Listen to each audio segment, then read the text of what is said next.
जय जय जय जय भीम। जय भीम जय भीम। आज बाबा साहब के जयंती के अवसर पर हम सब लोग उन्हें श्रद्धांजलि देने के लिए एकत्रित हुए हैं। मैं अपनी ओर से, अपनी पार्टी की ओर से, अपने सभी कार्यकर्ताओं की ओर से बाबा साहब को श्रद्धांजलि अर्पित करता हूं। हमारी पार्टी ने बाबा साहब को और शहीद आज़म भगत सिंह को अपना आदर्श माना है। हम लोगों ने ये तय किया है कि उनके जीवन के संघर्ष से हम प्रेरणा लेंगे और उनके बताए हुए रास्ते पे कदम, उनके बताए हुए संदेश के मुताबिक हम आगे बढ़ेंगे। उसी दिशा में हम लोग पूरी कोशिश करते हैं अपनी पार्टी को भी चलाने की और जहाँ जहाँ हमारी सरकारें हैं उन सरकारों को भी चलाने की। हम देखते हैं कि किस तरह से आज के राजनीति में बाबा साहब को श्रद्धांजलि देने का, माला पहनाने का, फूल अर्पित करने का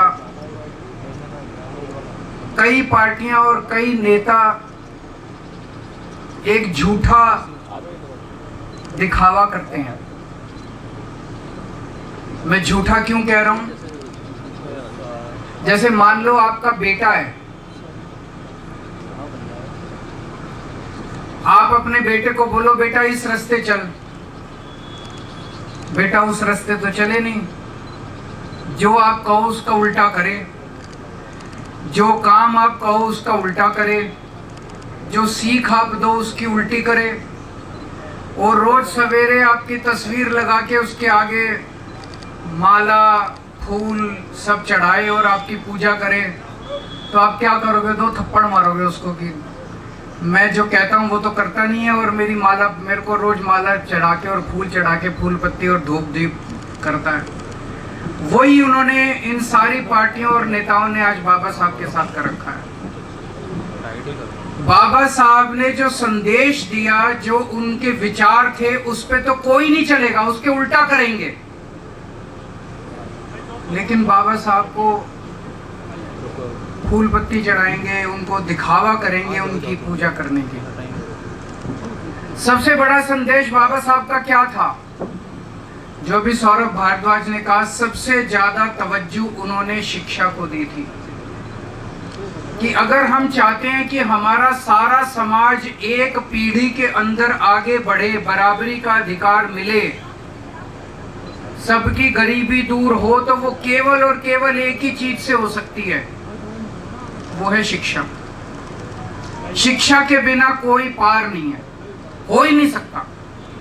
अगर हम अपने देश में बच्चों को शिक्षा नहीं देंगे, एक जैसी शिक्षा नहीं देंगे, अच्छी शिक्षा नहीं देंगे, देश तरक्की कर ही नहीं सकता। ये सारी पार्टी वाले और ये नेता क्या करते हैं? उसका उल्टा करते हैं, शिक्षा पे जोर नहीं देंगे। और अब जो दिल्ली के अंदर चल रहा है, ये तो बेहद दुखद है जो कुछ भी चल रहा है। जब हम राजनीति में नहीं आए थे, हम सोचा करते थे, हम एनजीओ में काम करते थे, हम समाज सेवा में काम, झुग्गियों में काम किया करते थे, हम देखते थे सरकारी स्कूलों की बहुत बुरी हालत थी, गरीबों के बच्चों के लिए बहुत बुरी शिक्षा थी। हम देखते थे कैसे प्राइवेट स्कूल वाले शोषण करते हैं माँ बाप का, बच्चों का, फीस पे फीस बढ़ाते जाते हैं, फीस पे फीस बढ़ाते जाते हैं। जब हमारी सरकार बनी, दिल्ली के अंदर और कुछ हो ना हो, हमने शिक्षा का अच्छा इंतजाम कर दिया।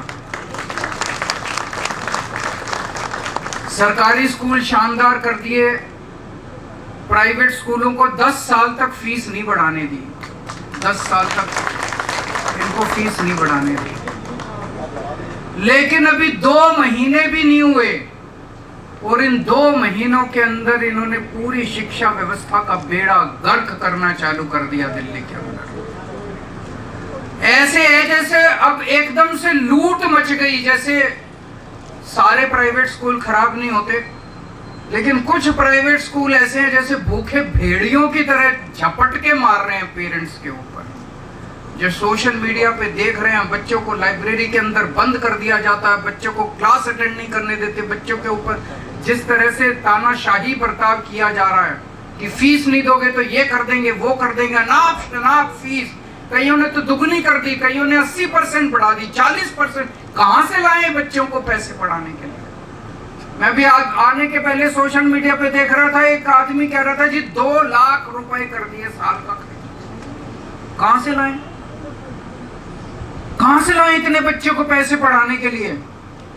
ये तो किसी भी जिम्मेदार सरकार की जिम्मेदारी होती है कि वो शोषण के खिलाफ लोगों को बचाए, और यही शोषण में शामिल हैं, यही लोग शोषण करवाने में शामिल हैं।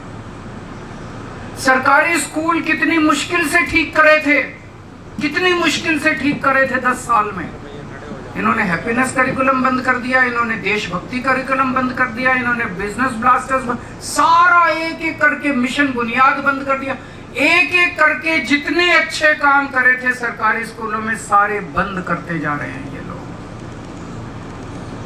अभी कल गुजरात की एक स्टोरी आई थी। गुजरात के 157 सरकारी स्कूलों में 10वीं क्लास के बोर्ड के पेपर में एक भी बच्चा पास नहीं हुआ, एक भी बच्चा। 30 साल से इनकी गुजरात में सरकार है, शर्म से डूब मरना चाहिए इनकी पार्टी को कि गुजरात के अंदर 30 साल सरकार चलाने के बाद अगर शिक्षा व्यवस्था का गुजरात में ये हाल है तो अब वही हाल ये लोग दिल्ली का करेंगे। तो कहते हैं बाबा साहब के भक्त हैं। बाबा रे क्या भक्त हो? जो बाबा साहब ने कहा उसका उल्टा करते हो तुम। बाबा साहब ने कहा शिक्षा पे काम करो, ये शिक्षा का कबाड़ा करने में लगे। एक राज्य बता दो मेरे को जहां इनकी सरकार है और उन्होंने शिक्षा पे अच्छा काम किया हो, एक राज्य बता दो। कोई एक राज्य नहीं है जहां इनकी सरकार है और उन्होंने शिक्षा को ठीक कर दिया हो, एक भी स्कूल को उन्होंने ठीक किया हो। पहले मैं सोचता था 75 साल हो गए आजादी को, मैं यही सोचता था शिक्षा क्यों नहीं ठीक हो रही, क्यों नहीं ठीक हो रही। हमारे देश में इतनी गरीबी, इतनी अशिक्षा है। मेरे को लगता है कि अगर हमने शिक्षा व्यवस्था ठीक कर दी तो एक पीढ़ी में हम अपने देश से गरीबी दूर कर सकते हैं। मैं सोचता था क्यों नहीं हो रही, मुझे लगता था इनको करना नहीं आता, इनसे हो नहीं रहा।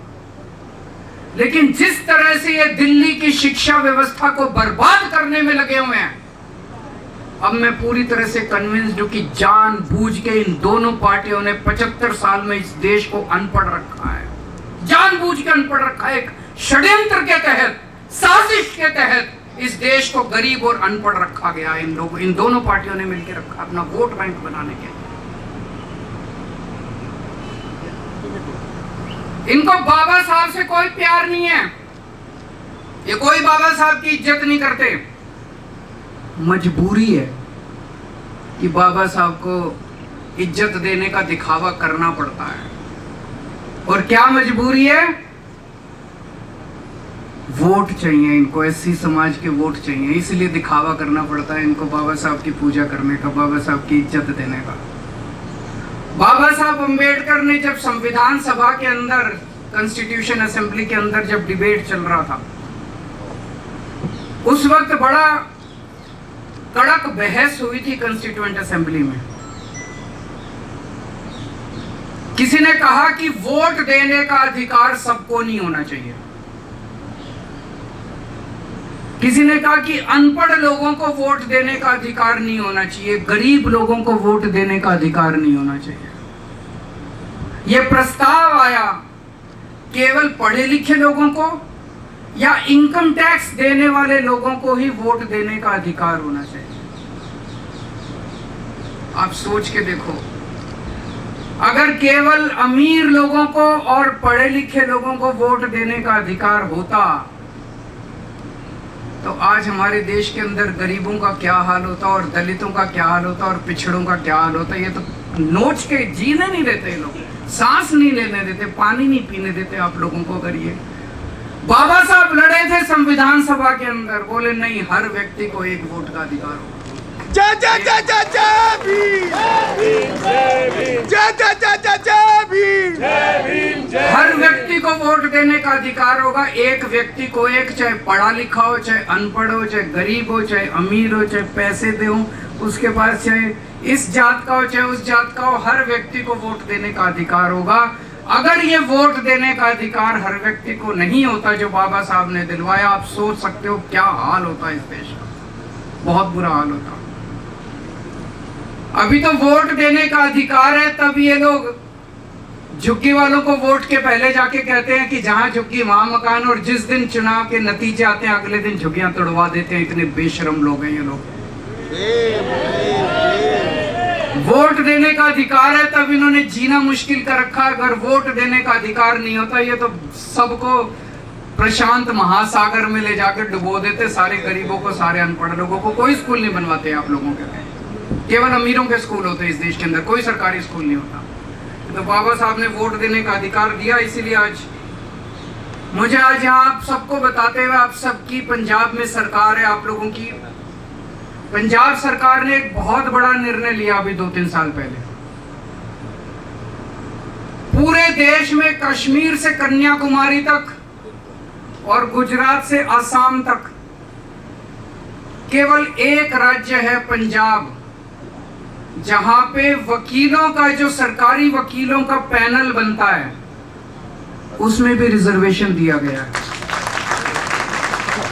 बाकी किसी राज्य के अंदर सेंट्रल गवर्नमेंट भी अपने वकीलों के पैनल में रिजर्वेशन नहीं देती, कोई राज्य अपने सरकारी पैनल में रिजर्वेशन नहीं देता। केवल पंजाब सरकार ने रिजर्वेशन दिया है, अपने पैनल में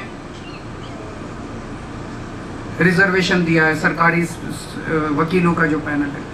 और अभी पिछले हफ्ते उस रिजर्वेशन में एससी समाज के हमारे भाइयों के लिए रियायतें दी गई है। जो एलिजिबिलिटी की कंडीशंस हैं, उन एलिजिबिलिटी की कंडीशंस के लिए रियायतें दी गई हैं। मैं इनको कहना चाहता हूं, अगर तुम लोग भी प्यार करते हो अपने अपने राज्यों में, तुम भी दो रिजर्वेशन, सेंट्रल गवर्नमेंट में तुम भी दो रिजर्वेशन सरकारी वकीलों के पैनल में, तब तो पता चलेगा कि तुम बाबा साहब से प्यार करते हो, नहीं तो ये फर्जीवाड़ा करना बंद करो। अभी मैं सुन रहा था, एक जज साहब हमारे देश के एक राज्य के चीफ जस्टिस रिटायर हुए हैं, उनका 3-4 दिन पहले भाषण आया था। उन्होंने कहा कि वो एक हाई कोर्ट में जब काम करते थे, वहां पे एक जज जब उसकी नियुक्ति हुई तो आके उसने अपने पूरे कमरे को और अपनी कुर्सी को और मेज को गंगा जल से साफ किया, हाई कोर्ट के एक जज ने। क्यों? क्योंकि उनके पहले जो जज था वो दलित था, वो एससी समाज से था। 75 साल हो गए आज़ादी को, लेकिन हमारी मानसिकता अभी नहीं बदली। हमें बदलना पड़ेगा, हर व्यक्ति को बदलना पड़ेगा, अपनी मानसिकता को भी बदलना पड़ेगा। एक तरफ जहाँ पार्टियों को और नेताओं को बदलना है, दूसरी तरफ इस देश के हर व्यक्ति को भी अपनी सोच को बदलना पड़ेगा। फिर से मैं आप सब लोगों को बाबा साहब के जयंती के अवसर पे बहुत बहुत शुभकामनाएं देता हूं और यही निवेदन करता हूं कि उनके कदम चिन्हों पे चलना, इन पार्टियों और नेताओं की तरह दिखावा मत करना। बहुत बहुत शुक्रिया।